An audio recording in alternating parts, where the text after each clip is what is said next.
Welcome to Franklin County Home Health Agency's Where the Heart Is. I'm Jennifer Dusablon, your host for today's show. Franklin County Home Health Agency is a nonprofit home health care and hospice agency that has been providing services to people of all ages throughout Franklin County since 1969. Through this monthly show, we bring you information about our agency's programs and services, as well as helpful tips to help you stay safe and healthy at home.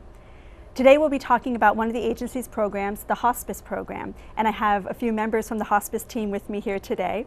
I'd like to introduce Liz Griffin, Reverend Liz Griffin, who is our spiritual advisor, and Annette Blanchard, who is our Hospice Clinical Manager. Sue Dewey is a Hospice Certified Licensed Practical Nurse on our team, and Nancy Dulude is our Hospice Volunteer Coordinator. So thank you, each of you, for being here today. We want to talk about hospice. There's a lot of myths or misunderstandings about hospice, and we want to clear that up for folks and explore that today. So Annette, being our Hospice Clinical Manager, can you start us off with the definition of hospice and what people can expect? Sure. Hospice is a program for patients who understand and recognize that they are reaching the end of their life and they want care directed at keeping them at home and comfortable and managing any symptoms, issues that they have to provide good quality care at end of life. It is an interdisciplinary program. We have a spiritual advisor, we have nurses, we have home health aides, we have social work, we have hospice volunteers, we have a medical director, and the entire group's focus, along with the patient and family, is to keep them at home and manage symptoms and allow them to die in the environment that they prefer. Thank you. So talk about that a little bit. We are a home health care agency, so our services are primarily provided in home. And you mentioned people have heard of hospice facilities, but we are talking about hospice in the home. Yes. But you said they're provided in the setting of their choice. What does that mean? Yes. We have patients that are in the home environment on hospice. We provide hospice care to residents at area nursing facilities. We provide care sometimes to patients in the hospital on hospice. So it is a program to help them die comfortably and peacefully in whatever environment that they're in. Mm-hmm. That's a very special time to be a part of people's lives. Yes. You mentioned at the end of life. Can you talk about who is eligible for hospice care? What exactly does that mean? Sure. The requirements for hospice, a physician has to certify and predict that a patient has a prognosis of 6 months or less. And sometimes that's harder than other times. Certainly any person can be on hospice with any kind of diagnosis, certainly cancer, end-stage lung disease, end-stage heart disease, end-stage dementia. As long as the physician and the hospice team feels that the patient has a prognosis of 6 months or less and they want care directed at their comfort, mm-hmm. and they can be on the hospice program. Okay, so let's talk about that care, that comfort care, and exactly what that is. You mentioned all the disciplines, and one of those being nursing, who are in there. So Sue, as a hospice certified nurse, what is the care that you provide to patients? And we look at the patient, look at the symptoms they're having. If they're having, pain, we obviously take care of the pain. If it's swallowing difficulties, we work on that. We work on just anything to make it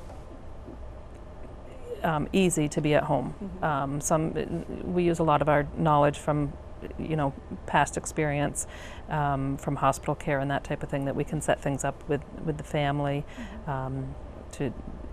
to address these symptoms. But mainly comfort. There's a lot of education, educating the family, sometimes listening to the family, and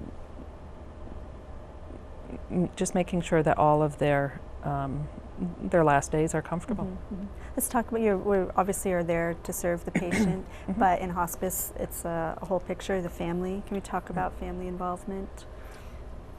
There has to be one person who, you can't admit someone to hospice if they don't have someone who's going to stand up and say that, I'll take care of you.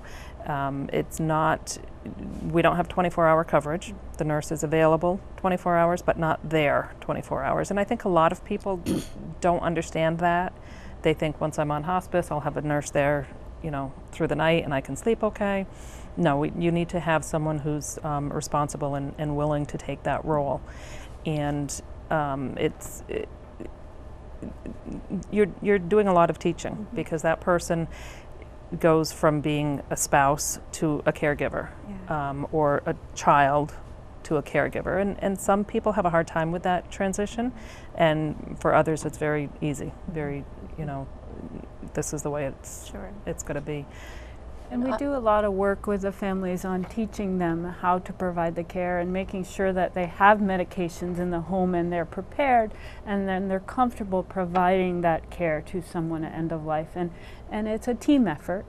And some families have 7 or 8 people that are involved in caring for their loved one, and some only have 1 or 2. And our goal is to supplement that care and to teach them how to provide the care and to give them that gift that they can do it at home, and the confidence that they can do it at home. Yeah, like I would say empowerment of the patient and their family to feel good and secure and confident in what they're doing, because everybody's afraid.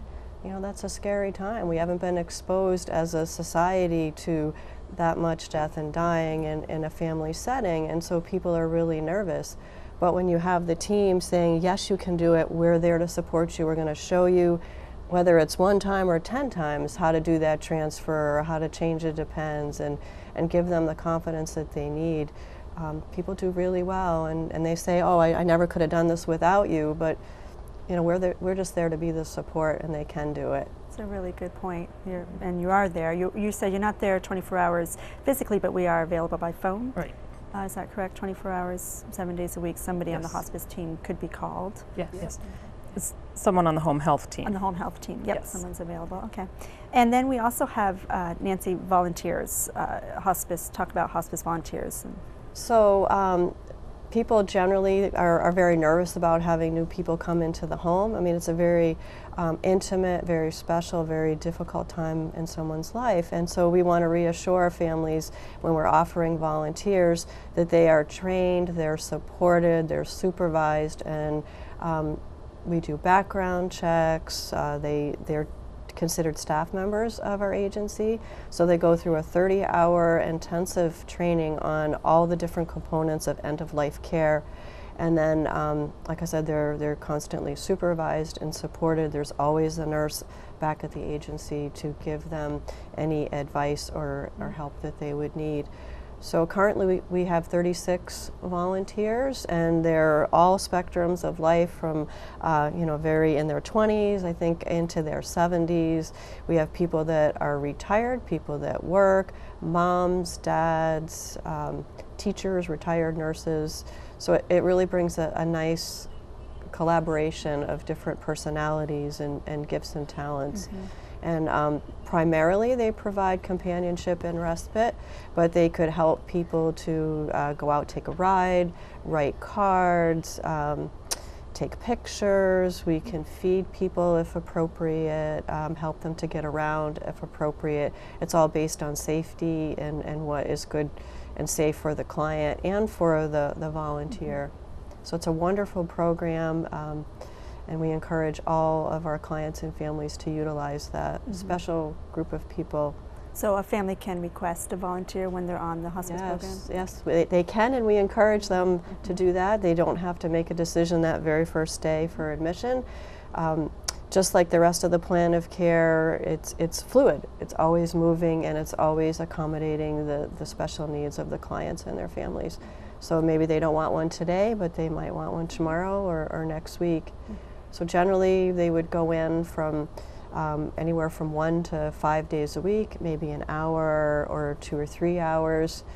We do see an increasing amount of volunteers going into the skilled nursing facility, the community care home, because it is hard to not be there with your loved one, and then how much harder if they're already in a facility. So they'll go and keep that person company, where they can sit one-on-one. I say now that the role of the volunteer has really become priceless. We don't have a lot of time to just sit and be present with someone. And at that time in their lives, that gives validation and testimony to the importance of that individual. Yeah. Very well.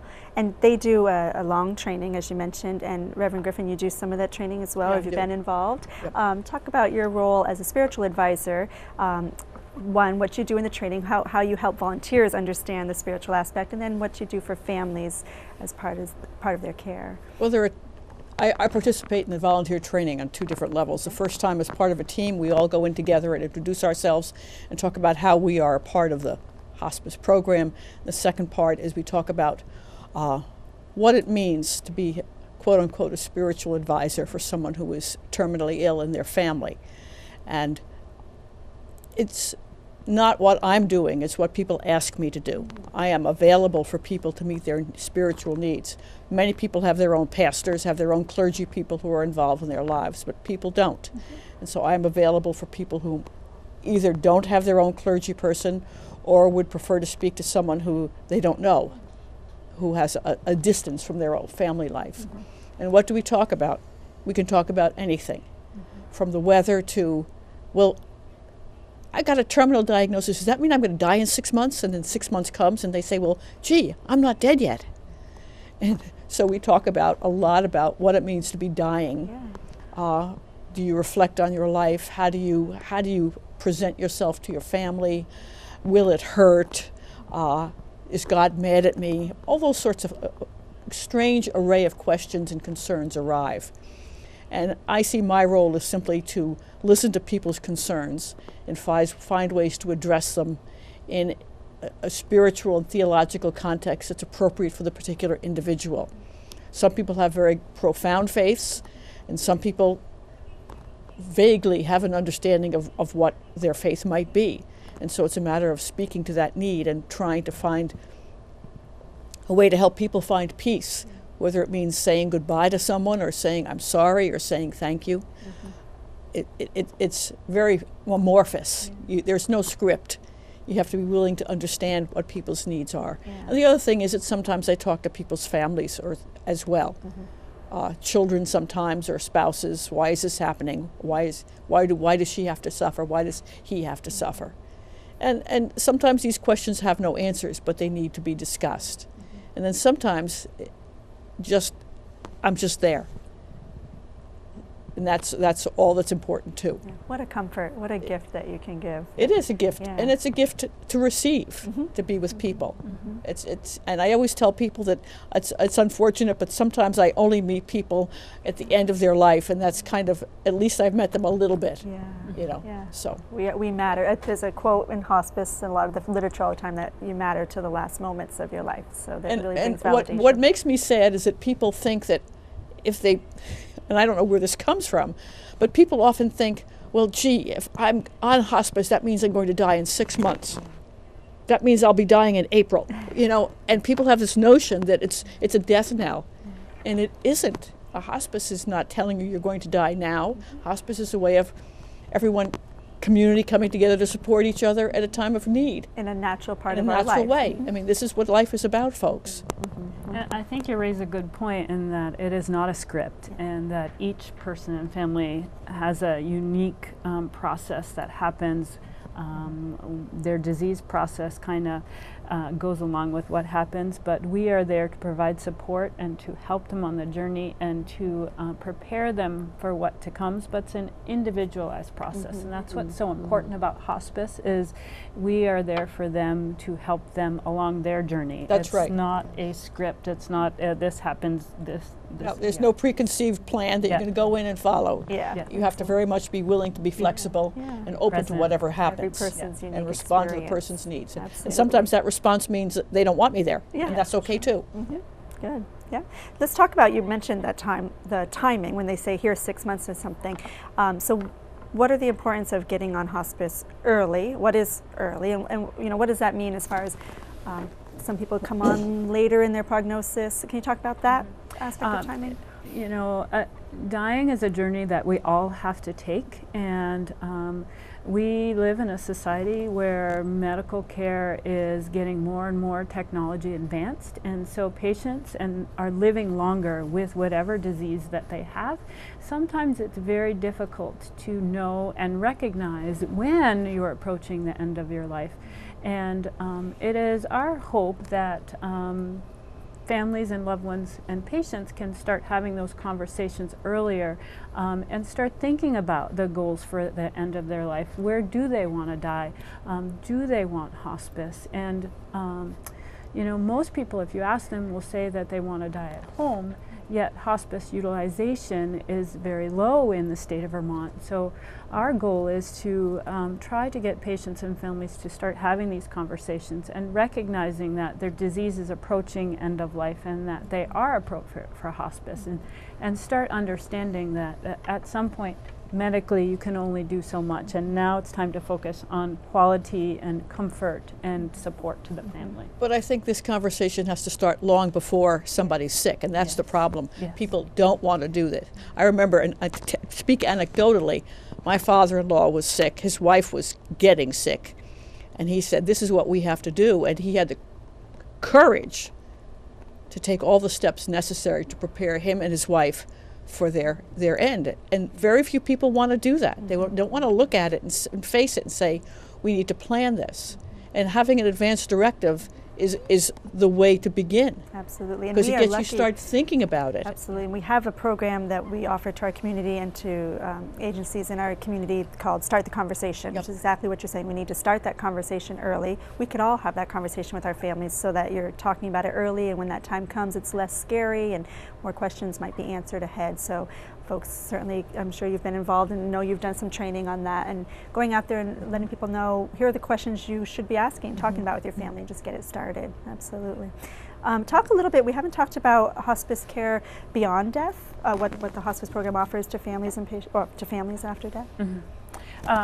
Part of our focus is making sure and offering support to the loved ones of the patient who has died after the time of death. And we look at the risk factors might be for complicated grief, and put a team together to follow up with that family, whether it's by phone call, whether by visits, support group, volunteer visits, and we help them through that time of grief. And that lasts for how long? Up to 13 months. That's a really good gift to the family. And we have our grief support group meets twice a month at our agency office, and we have hospice families that come, and we have community members that also come to that group. So anybody Reverend Liz is involved in following up for bereavement. Sometimes it's our home health aides that will go and visit families. Sometimes one particular staff member connects with the family, and I've heard many times from family members that, you know, so-and-so stopped by and it was just so nice that they were able to stop, and or if I talk with them, can you it's often the nurse's aide, can you tell, you know, so-and-so that that we said hi. But it's just nice for the family to be able to talk about their loved one, and some of their concerns and some of their, you know, I thought I couldn't do it, but you were right, I could do it. And it is just nice to follow up with them, and it means something to them to know that the patient mattered to us. Exactly. Now, as a hospice nurse, a hospice certified nurse, and at Franklin County Home Health Agency, you do home care and hospice. Can you talk about how those roles differ and the value of doing both? Okay. I know different people have different thoughts about what hospice is, and we talked about the home versus in a facility. Basically, with the hospice patient, you're taking care of the family, you're taking care of the patient and their needs, working with the doctor, and if I have any questions, any concerns, I'll speak with Annette, the manager, and we'll, you know, approach the doctor. But there's a lot of family-based and educating the family and working with that. With a regular patient, we see them for 6 weeks, maybe 6 months, you know, depending on what they're being seen for. And we basically work with the patient, follow orders from the doctor, you know, and we'll see the family, but it's mainly getting them independent with their care and discharging them. With hospice, there's a lot of, we know what the end is going to be, and there's a lot of, as you said, listening. if I can just say something also about signing up early, a lot of the first couple of weeks of patients on hospice, there's a lot of education, a lot of changes, a lot of equipment, a lot of just different things going on. The last few weeks can be very peaceful, very, you know, the family has accepted, the patient has accepted, everything is just going along nicely, if you can say that. If that is too close together, you know, it can be hectic. It's nice to see that piece. It's nice to see the family and the patient and everyone come to terms with you know, the end is coming, and so when they sign on sooner, you see more of that. Sure. More time. You're able to build better relationships, and that's really what it's all about, is forming a really wonderful relationship to provide that exceptional care, and that takes time. I mean, it's very difficult to do that in 48 hours or less. Or less, right. Let's talk about some of the other things you've talked about, things that people might be considering at the end of life that they never thought about. What did I do with my life? What kind of things? I've heard there's a program for adults similar to making a wish for someone on their bucket list. Can you talk a little bit about how you've seen some of that happen in hospice, where somebody said, I've always wanted to do X, Y, Z? Sure.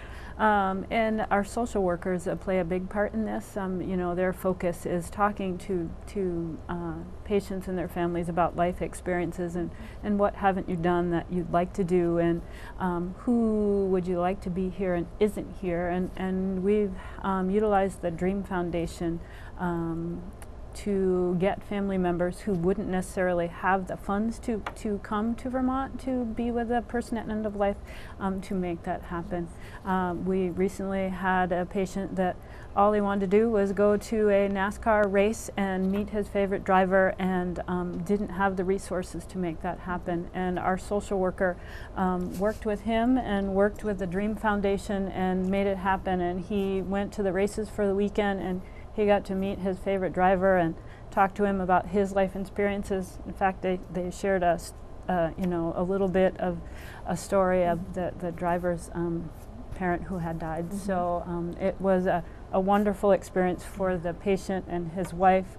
He got to spend some time with his own family, and it was a great experience for our social worker to know that she could play a part in that. Yeah, that's really great. That's excellent. That's good. We've been talking a lot about signing up and being on. I think we just need to recap exactly how that happens. If you are a family member who is someone who's very sick or is thinking about the end of life, or an individual, what are the first steps? What happens? The first step is to call our agency and, you know, ask to talk to me, ask to talk to our intake nurse, and talk about hospice. Talk about your wishes with your family and your loved one.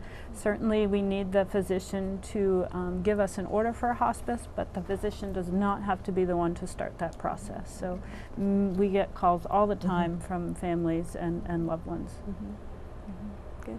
And then as far as being a volunteer, folks, you said you have over 30 volunteers now. I imagine you always want to keep that roster. Oh, absolutely, growing. Absolutely.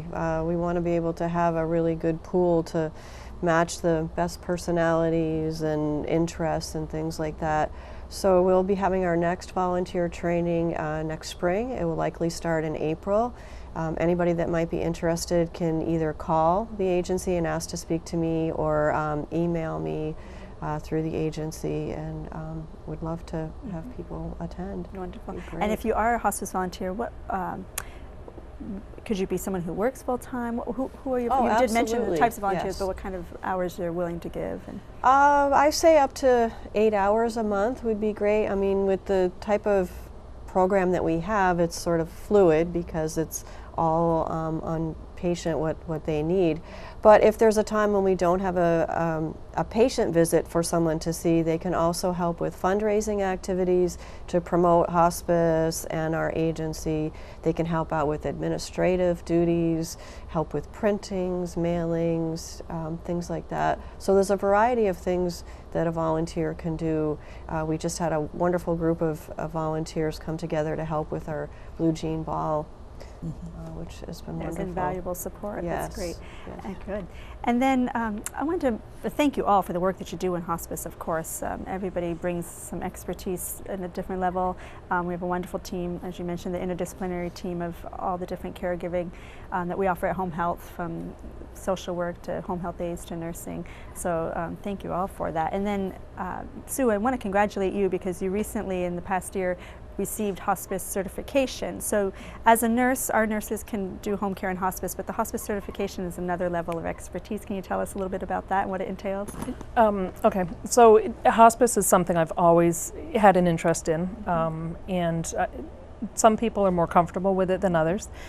One of my managers mentioned that you can become certified, and so I looked into it a couple of years ago, thought about it, read up some more about it, and it's quite the process. I'm not a test, I hate taking tests, but after I looked at the content, I thought, I can do this. A lot of it is experience, and I think that a lot of the nurses that I work with, even though they're not certified, they're very good hospice nurses. But the certification just says to the state and to everyone out there that I took the exam and I was able to, I qualified for the certification. Yeah, well, congratulations to you thank you. And all the staff who go that extra effort to do that. We haven't mentioned, we should mention about Medicare and how hospice is paid for and some history there. Reimbursement for hospice. If you are a Medicare recipient, it is, as long as the physician is certified that you are appropriate for a hospice, the services that we provide are covered by Medicare at 100%. Skilled nursing, home health aides, Reverend Liz, social worker, any equipment that is needed to keep you comfortable, medications related to symptom management, all that is covered and reimbursed by insurance. Other insurances also cover and pay for hospice, Medicaid, third-party insurances. If you have no insurance, then you are still eligible to receive hospice services. So. That's wonderful. Thank you for sharing. We're running out of time, so before we close, I want to ask anybody if there's anything else you'd like to share about hospice or home health. So hospice affirms life, first and foremost. Just want to underscore that, and that we're taking care of people's physical, spiritual, emotional, and social needs. Yeah, excellent. Thank you. I think that many times families and patients don't want to talk about hospice, and they want to wait for the physician to bring it up. I encourage people to be their own advocates, and if they feel like it's time to start having those discussions, then start talking about it. And most of the time you will find that the patient is thinking about it, and it's okay. It doesn't have to be the elephant in the room. Well put. Thank you. Well, thank you all again for being here and talking about a very important program through Franklin County Home Health, our hospice program. And for anybody watching who has any more questions or concerns, they can check us out online at www.fchha.org and learn about hospice, or feel free to call our office at 527-7531 and speak with Annette or Nancy or anybody there with questions about hospice. And as Annette said, talk with your family or your physician. We encourage you to keep watching our show and learn about what Franklin County Home Health Agency offers to you. We also keep people safe and at home and help you recover from illness or injury at home. So please feel free to call us or check us out online. And thank you for watching, and be well.